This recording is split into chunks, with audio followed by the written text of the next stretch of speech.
Hi everyone, welcome to my YouTube channel.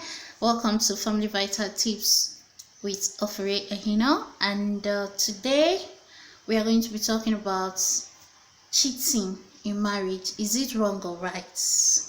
Well, if you haven't subscribed to my YouTube channel, please do so and just click on the bell icon. And please, when you subscribe, they will give you an option like personalize, all and all that. Just touch the all so that you'll be notified and have all the videos. But if you just touch personalize, meaning when we upload videos, you will not even be aware. So it's good you touch the all,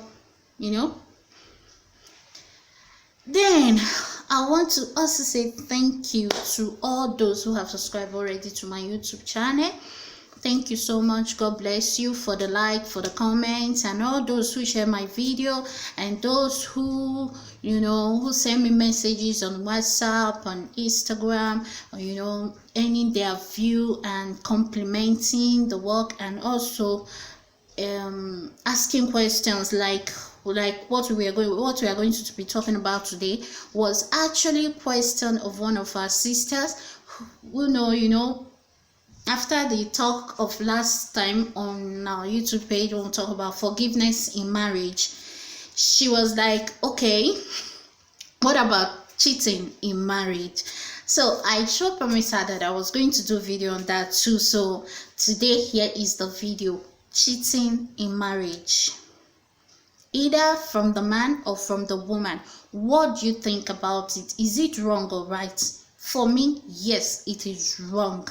And about you, I guess as well that it is wrong, because now if we go back to the beginning, of this video, when I started it, I started with family. I started with the first two, husband and wife, the first two human, Adam and Eve, and we've talked at length. If you want to understand where we are coming from, I will encourage you to go listen to our previous videos. We talk about Adam and Eve and the origin of marriage, the union called marriage, the union called family. So I want to say here today that cheating in marriage, either from the woman or from the man, is wrong.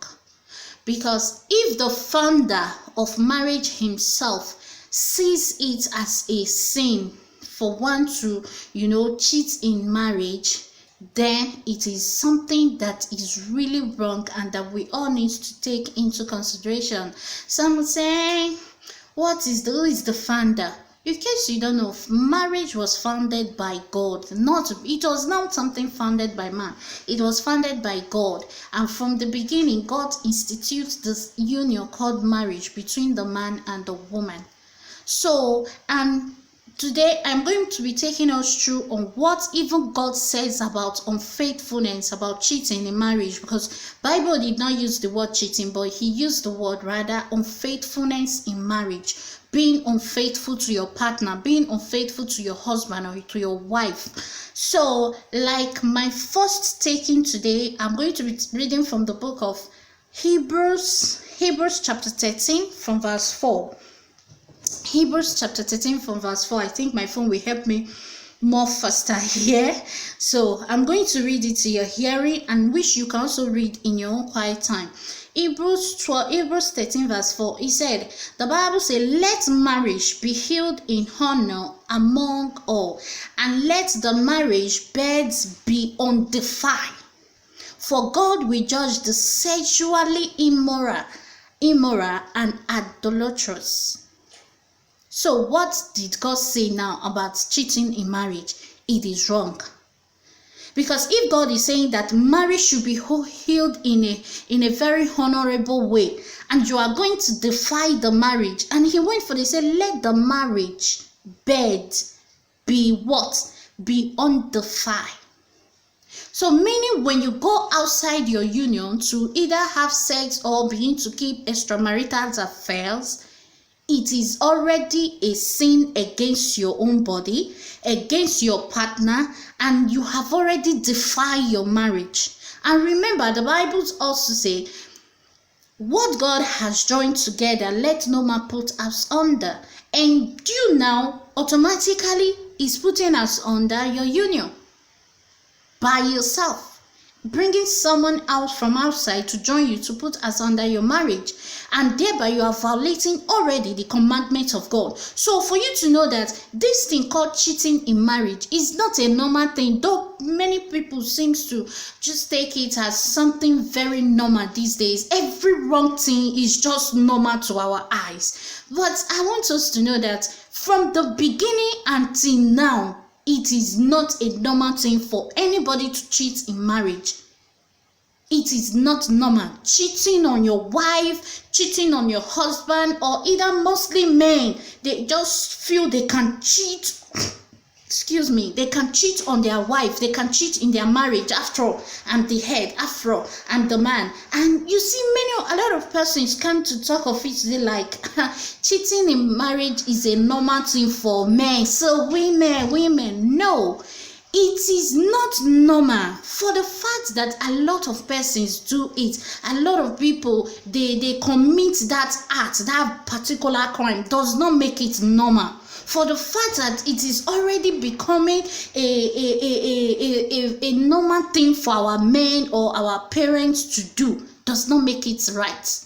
It is wrong. It is a sin, and it is an abomination unto God, the founder of marriage himself. So it is not right. Cheating in marriage is wrong.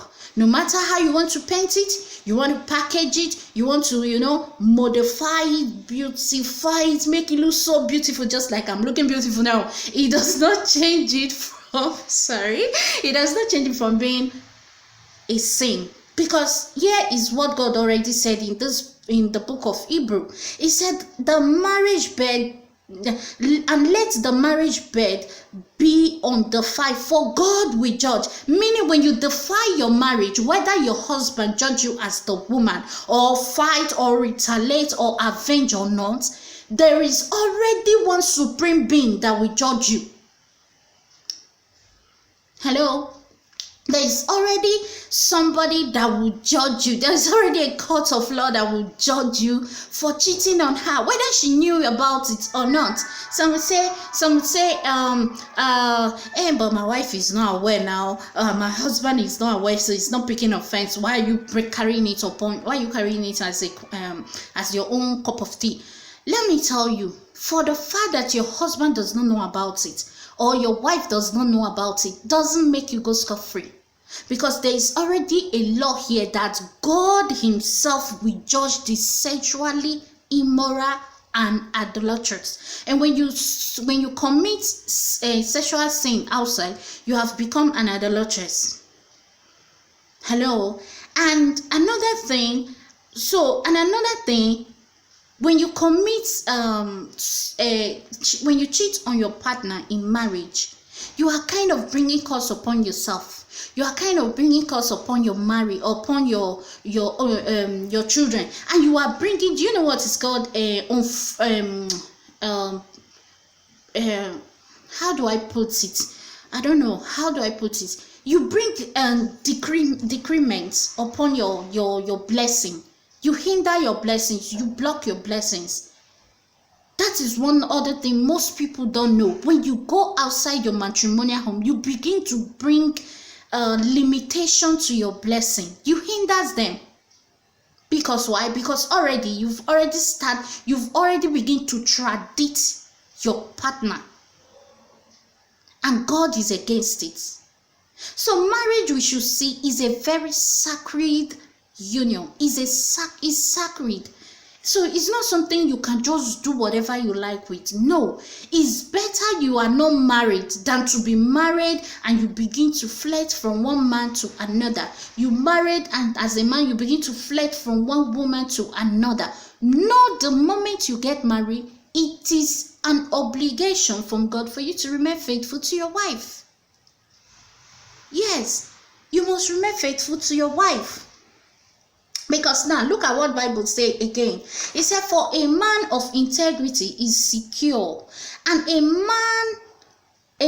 man of integrity is what? Is secure. For such do not destroy himself. When you are a man of integrity to start with, you won't go outside.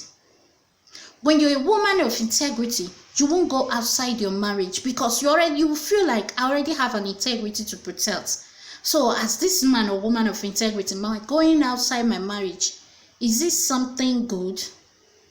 Is this something good? I want us to read the book of Proverbs 9, Proverbs 10:9. Proverbs 10:9 said, Proverbs 10:9 said, it said, whoever walks in integrity walks securely, but he who makes his way crooked will be found out.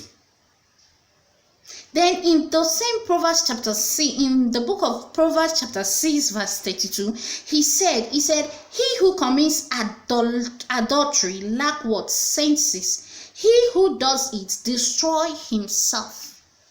So I'm saying, but it's just once now. I did it only once. Whether once, 10 times, 3 times, 20 times. Let me tell you, it is a sin, and it is a sin. And you are indirectly saying you are a senseless person to have done that, because that's what the Bible says. Say, whoever, he who commits adultery lack what? Senses.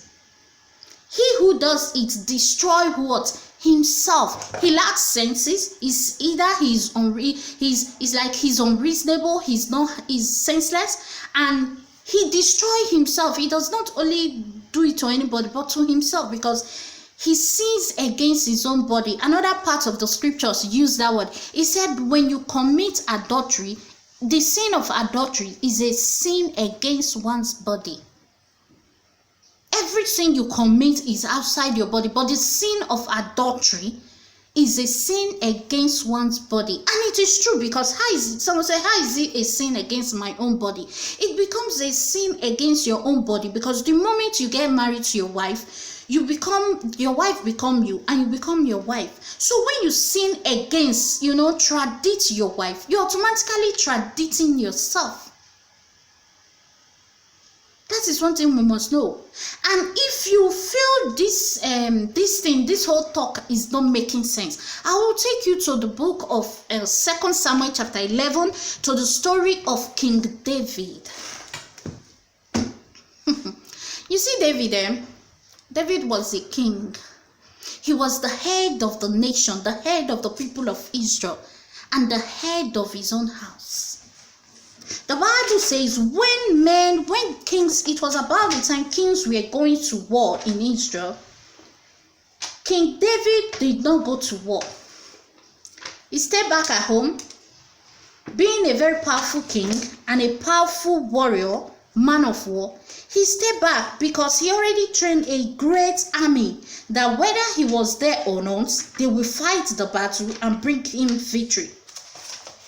So King David stayed back at home. And in the process of staying back at home, something happened. The Bible says when he walked up in the, at the up of his house in the cool of the day, David saw a woman taking her bath. A woman taking her bath in her own house. And she was so beautiful to look upon, So David was like, this woman is beautiful. Whose wife is this? Or who is she? So he sent me to go and inquire. Sorry, because I want to bring it out. I want to read it to us, so that we will not say she's talking about what she doesn't know. There's nothing like talking about one-to-one don't know here. So let me start from verse 1. No, let me start from verse 2. One afternoon, David got up from his siesta and took a walk on the roof of the royal house. From the roof, he saw a woman bathing, and the woman was very beautiful. David sent to inquire about the woman and was told she is Bathsheba, daughter of Elim and wife of Uriah the Hittish. He didn't stop there. So verse 4. So David sent a message to her brought to him, and he had an intercourse with her just after she had purified herself after her monthly period. Then she returned to her house. As the woman saw she was with child, she sent word to David, I am with child. And you see, when you read the whole of this 2 Samuel chapter 11 down, you will see that what did David do? David had an intercourse with another woman, idolatry, cheating, because before now David already had wives, he already had children. He was not having one wife, he was not having two, he was already having wives and a lot of concubines, but he was not satisfied. Maybe peradventure because he felt he was the king and he has right to do whatever he likes and nobody will question him because he is the custodian of the authority and the law himself. So nobody will question his order. So he was so relaxed, having pleasure, having fun. He was just swimming in it, thinking it was normal. Of course he was right. He is the man after all, no? Of course he was right. He was the king of the land after all, no? Of course he was right. Nobody will question him because he is the custodian of the law himself. Just like many of us sometimes we talk, especially my people from Edo states, we say, whatever the Oba does is right. I know someone say, why wait till you even bring Oba come inside now? I'm just saying something, no? Whatever the Oba does is right. The Oba can never be wrong. The Oba is never wrong. Yes, to human, to we that he's leading, it might not be wrong because he's the Oba, but yet God is telling you that it is wrong. So David did that thing. He committed a crime of adultery. And if you see, because he has done something wrong, he went further, and the thing produce a seed and a result for him. And to prevent, from people not to, try to cover up or for nothing to be, queried about, he made sure even the husband of the woman died. That the husband of the woman is killed. Uriah, his own army, he killed him. And this was a wicked thing in the sight of God. Nobody questioned him. Of course, nobody will come to ask you because you are the head, and people will even support you. The man, it's normal now. It's normal. It's a normal thing for men to cheat. Hey, my wife, my sister, forget that thing. Yes, it is normal for them. Yes, it is normal, Abi. But for me, let me tell you, it is not normal. It is not. It is a crime. It is a sin. A big sin in the sight of God. A big sin against your partner, your sponsor, or your wife, or your husband. It is not normal. He went as far. You see what this sin led him to? The sin now led him to become a murderer. That he killed Uriah. And it was after that sin pushed him to another level, God came in. And if you read the story or the history of David or the Bible, if you read this Bible, I want to just do the study from this 2 Samuel chapter 11 from verse 1. Just read on till even verse 18. Chapter 18, you will see what this sin he committed brought to him. The Bible says because of the single act of David, God caused the whole generation, even today, that curse still has effect upon the generations of David. God caused the whole generation of David. He didn't even just cause his generation. God brought a pledge. He brought several pledges before David. Let me read. Chapter 12 from verse 1. So Yahweh sent the prophet Nathan to David. Nathan went to the king and said unto him, There were two men in a city, one was rich and the other poor. The rich man had many sheep and cattle, but the poor man had only one. Because King David was having wives, but Uriah was having just one wife. But the poor man had only one, even the lamb, and he had bought. He himself fed it, and it grew with him and his children. He shared his food, drank with his cup, and slept on his lap. It was like a daughter to him. Now a traveler came to the rich man, but he would not take from his own flocks. Chapter 5, the king, no? Chapter 5, verse 5. You see, David was furious because of this man and told Nathan, as Yahweh lives, this man who has done this deserves death. He must return the lamb for fourfold for acting like this and showing no compassion. Nathan said to David, you are this man. It is Yahweh, God of Israel, who speaks. I anoint you king over my people and save you from Saul's hand. I gave you your master's house and your master's wife. I also gave you the nation of Israel and Judah. But if this were not enough, I would have given you even more. I would have given you even more. Why did you despise Yahweh by doing what displeased him? You struck down Uriah the Hittite with the sword and took his wife for yourself. Yes, you killed him with the sword of the Amorites. He killed Uriah and took his wife. This is a man that was supposed to be the custodian of the law. And you see why the prophet was yet speaking, not knowing that it was him the parables was made for, that it was him that was the wicked man, King David. He was furious and he was angry. Even himself was angry and said, this man needs to die. And Nathan said, it was you. But there was one good thing about David here, was that the moment Prophet Nathan told him that King David, it is you, he felt so bad. He felt romance and he began to ask for what? For forgiveness. Thus saith Yahweh, I read now the same chapter 12 from verse 11.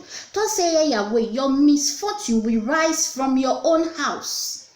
I will take your wives, number 1, from you, and give them to your neighbor, who shall lie with them in broad daylight. What you did was done secretly, but what I do will be done before Israel in broad daylight.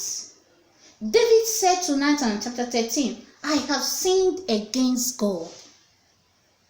Nathan answered him, Yahweh has forgiven your sin. You shall not die. However, because you have dared to despise Yahweh by doing this, verse, Yahweh struck the child that Uriah's wife had become born to David. You understand? And God killed the child. You see, because God placed on him in verse 13, in verse 11, that even your misfortune will rise from your own house.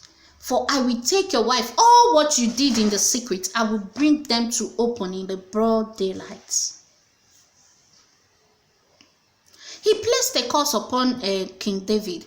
And if you read further, you see where the son, Absalom, wanted to take over him. You will also see where his own son, Ammon, slept with his own sister, Tamar. And it became a problem. And because and as a result of that act, Tamar killed herself.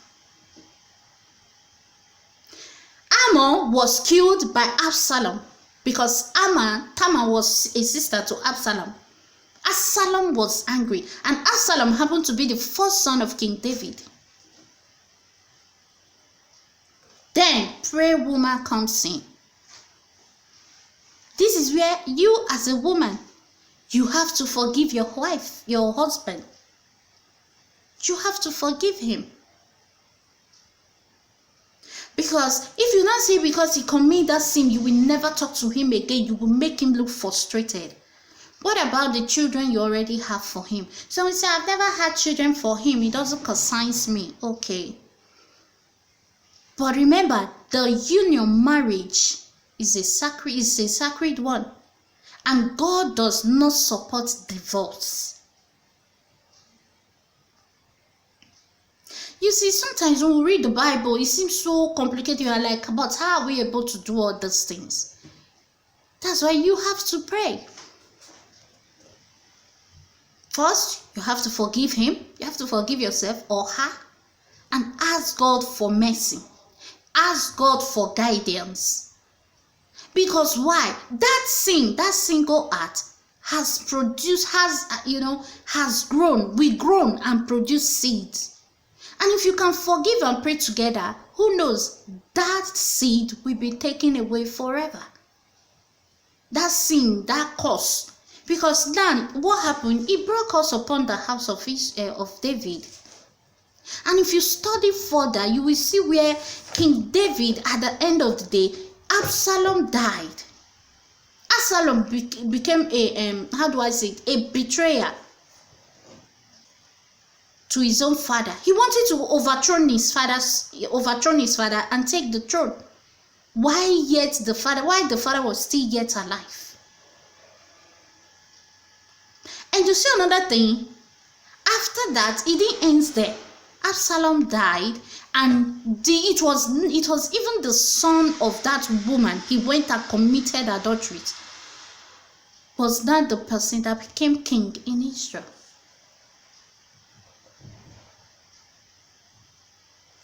You will say all these ones are in the book of Old things. They are all in Old Testament. That was why I started from the book of Hebrew, which is in the New Testament. And if you read the book of Matthew 2, you see where Christ analyzes it for them. Adultery is a sin. There are so many scripture that connects with this very thing we are talking about, cheating in marriage. A lot of things that connects with it. So it is not something you just do and you say, I beg you, it doesn't matter. It matters a lot. It is a sin, and please don't involve yourself. Don't. If you already have that spirit, it's like it's a how do I say it? It is already something. It's like a spirit in you that you must do. You must do it. You cannot sleep with only your wife. Then it shows you need deliverance. And the only way you can get deliverance and the only person that can help you is God. Is by saying, God, I don't want to do this again. So I won't dishonor you and bring curse upon my household. And many men, this is how they have sold out their own house. They have sold out their home. They have sold out their own children.